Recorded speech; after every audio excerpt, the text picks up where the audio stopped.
you remember? Do you remember when Giant fans said that Eagle fans were delusional and that the Eagles would only win 4 games? Do you remember when the Giant fans said they were going to win the division, win 11, 12, 13 games? Do you remember? Hey, yo, Giants! Hey, yo, Giant fans down there! How's the basement? You always stink! Look at us! The Eagles are going to playoffs, and we're going to face the GOAT!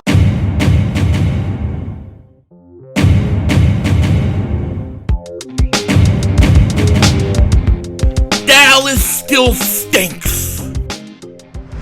You're right the way, King Dingbat here, and I hope everybody's having a great football Friday. I hope you guys are ready for Wild Card Weekend. Wild Card Weekend is here, and I should be streaming every game. The only game I may not be able to do, depending on some things I have to do in the morning, is that Raiders-Bengals game. But other than that, every one of those other games should be streamed, and hopefully that one too. I can't wait. I am so excited. And the Eagles, they got some huge news today. Huge news that I think tremendously helps them this coming weekend versus the Bucs. But before we get into all that, here's a quick word from our sponsor.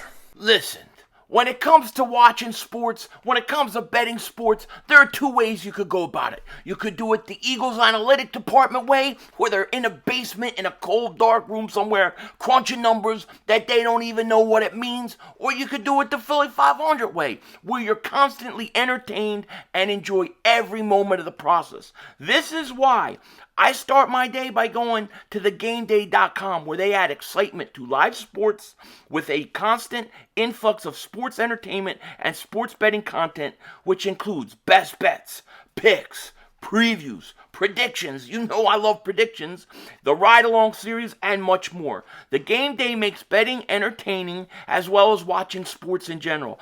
And they use their partnership with major sportsbook operators to bring consumers competitive promotions. So click the link in the description and go to thegameday.com. Check it out for yourself. I promise you, you are going to love everything here, and you are going to be entertained, and you are going to get the knowledge you need to make the bets that you need to make. And let them know when you're there. Philly 500 sent you. So thanks again to thegameday.com for sponsoring this video. If you haven't, check the link in the description and go check out their website. Go check over there. Give it a look-see. You ain't going to be disappointed, I promise. Tell them Philly 500 sent you. Now, the Eagles got huge news today because Miles Sanders is going to play. And I think this is a huge development for the Philadelphia Eagles. This is a huge benefit for the Eagles because Miles Sanders, whether you like him, whether you don't, he averages over 4.5 yards a carry, and he can break it at any time.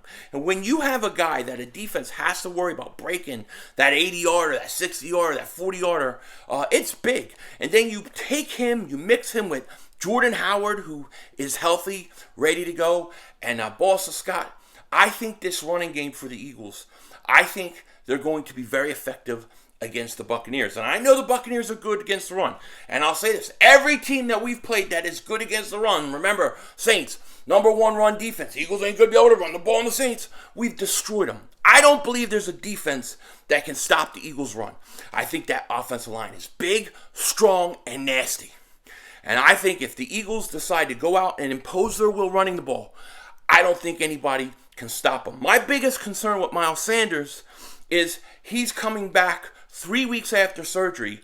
If I'm the Buccaneers, one of the things I'm going to do is I'm going to hit him on that hand.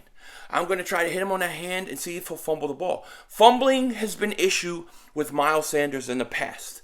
That is the one thing that I worry about in this game, okay? But if Miles isn't fumbling the ball and they're giving it to him, he's electric. He's electric and he can break it at any time. And I love the combination of Miles Sanders and Jordan Howard. I really do. So, I would say that, when you look at the Eagles' offense versus that defense, of course, that defense is stout against the run, but the Eagles have to continue to do it. They have to continue to try. What we want from the Eagles is long, sustained drives. Okay, we want 7-minute drives, 8-minute drives. Eat up that clock. Be in no rush. Keep Tom Brady off the field. That's what I want. I don't want Brady getting into a rhythm. That's one of my keys on defense. Do not let him get into a rhythm. And if you can keep him off the field, that'll help, especially if it's raining and it's windy and all those kind of things. So the Eagles offensively have to run the ball. They also, in my opinion, need to take shots where they're able to take shots. However that is, depending upon the wind and stuff like that. I think the way the Eagles used Devontae Smith early in the game the other day, or last week when they played the Cowboys to get him the record to then get him out, treat him like that for this game. Go to him often and early when you have to throw. The Eagles are going to have to run the ball, but there is going to be a point in time where Jalen Hurts is going to have to make some throws. He's going to have to make some big throws at key times, and he's going to have to hit on those. And if he does that, the Eagles are going to be in this game. And if the Eagles are in this game going into the fourth quarter, they got a chance to win. They've got a chance to win. And, you know, the other thing I want to say about the run game is the one element of our run game that the Buccaneers are going to have to contend with is Jalen Hurts.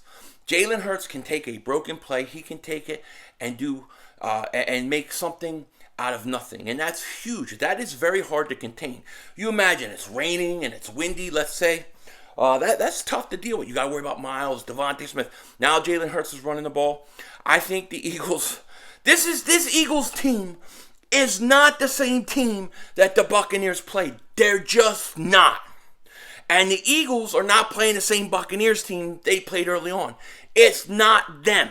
They're not as good. Okay? So, to me, run the ball on offense. Now, defense. Now, this is the key to the game. This, to me, is going to be the key. Jonathan Gannon, are you going to come out and play like a wuss? Or are you going to come out and play to win? You going to play to win the game, or are you going to play to just be in the game? You got to come out. You have to be aggressive. I don't care. Brady will kill you if you get no pressure. If you're not getting pressure, he will kill you. I know he could kill you when you blitz him. I know he's seen everything. But you're going to have to take some chances in this game. The key to this game on defense, to me, is they got to come out and be aggressive. And they got to do it early. You need to take Darius Slay, forget zone, put him on Evans, let him shadow him all over the field, okay? That's what I would do. It looks like Fournette is going to try to go. Jones is out, I believe. So, you know, they're going to run the ball too. They're going to try to run the ball. They got a pretty decent offensive line. And then Brady's going to look to deke and dunk you to death. That's what he's going to look to do. So the Eagles have to go out. They have to play more aggressive. If you could get a push up the middle, if Fletcher Cox and Javon Hargrave are getting a push up the middle, keeping Brady uncomfortable, it's a big deal. And I also think, and here's the other problem on defense is, we don't know the status of Josh Sweat. It's looking like it's 50-50. He may not play. He's sick. Don't know what it is. And I think we need him. I think those defensive ends, somebody has to step up at defensive end. Whether it's Derek Barnett or if Josh Sweat plays, whoever it is, somebody needs to step up. You have to keep Brady uncomfortable. When Brady gets into a rhythm, when Brady gets into the flow of game, you're not going to stop him. Remember, Brady and several other players had like 80% completion percentages against Jonathan Gannon during the season. Okay? And that comes because he sits back, plays this bend don't break thing. I hate it. I hate it. You're going to have to take some chances here. And if he can do that and he can just do enough to keep Brady off balance, okay, and then you mix the Eagles' offense with their run game and long sustained drives, the Eagles will be in this in the fourth quarter. They will be in this game in the fourth quarter. And that, to me, is bad news for the Bucs. The Eagles, in my opinion, are built to play in the playoffs. I wish it was in a cold stadium. I wish it was being played in Philly or some other city where it's cold, because I think the Eagles will kill them. But it's in Florida. It's going to have bad weather. But, however, the Eagles, they are built for the playoffs. And here's the other thing. There's no pressure on the Eagles. There's no pressure. And I wouldn't say there's pressure on the Bucs, because Brady has won enough championships. They're a Super Bowl champion. So I'm not going to say they have pressure. But the Eagles have none. And they should come in. They should play loose. and they should go out and get it done. Now, what do I see happening in this game? It's very simple. I think the Eagles are going to go out. They're going to run the ball. They're going to throw a little more than people think. And Jalen Hurts is going to have a big game. I think it's going to be late in the fourth quarter. Eagles are going to be down 4 with maybe minute left. And I think the big play to Devontae Smith. Hurts back to pass. He's looking. He's firing deep. He's got Devontae Smith. It's a 30, 20, 35 touchdown.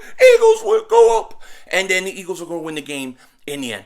I got the Eagles winning. Upset of upsets. I know we're 8-point underdogs. I got them winning in the last minute of the game. I'll say 27-24 Birds. That's right. We're going to Green Bay, baby. We'll be smoking stogies, maybe even 2. And of course, we'll be streaming that game. I think the Eagles are going to win this game. I do. I have to go with my Birds this week. I have to go. I have a good feeling. About it. Now, as far as the other games, let's go over some of those, right? Tomorrow you have the Patriots versus the Bills. I like the Bills. I think they're at home. They're going to win the game. Then you have the Raiders and the Bengals. The Raiders just played maybe one of the best games of the year versus the Chargers. Both those teams should have got in. Why the Chargers called the timeout? Raiders had no problem running that clock out. But I think the Bengals are going to win. I think they're going to win their first playoff game because I like Burrow a lot. I like Chase. I think they win. Of course, the next day, Eagles play in the morning or at 1 in the afternoon. And I got them over the Bucs. Then you have, I'll skip it. Then we have the 40, we'll just talk about it. The hell with it. Mark Holmes is ducking me right now. He's so scared. He's scared. Mark Holmes, I'm calling you out. You're scared. Michael Anthony Wears a Fitness is scared because you know. The 49ers play the Cowboys. I think this is maybe the best matchup of the week, to be honest. I think the 49ers have aggressive defense, good pass rush, not a great secondary.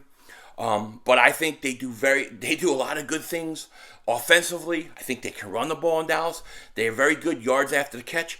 You have Deebo Samuel, Brandon Ayuk, who you know I loved coming out of college. They're explosive. And then Kittle, I think this is going to be a hell of a game. I think it's going to be fairly high scoring. But I think the San Francisco 49ers are going to go in and beat the Dallas Cowboys. I'll say 31-28 Niners over the Cowboys. Should be interesting. And then the last game, of course, you have the Rams and the Cardinals. I'm going with the Rams. I don't think the Rams are going to lose to the Cardinals. I think the Cardinals have been, I think they've been on a downtrend. Really, they had that nice win versus Dallas. But I expect the Rams to win. And then it'll be round 2 of the playoffs. So that's what I kind of see happening. Let me know what you guys think. With that said, tomorrow, it is go time. Take care. Talk to you later. Of course, don't be a dingbat.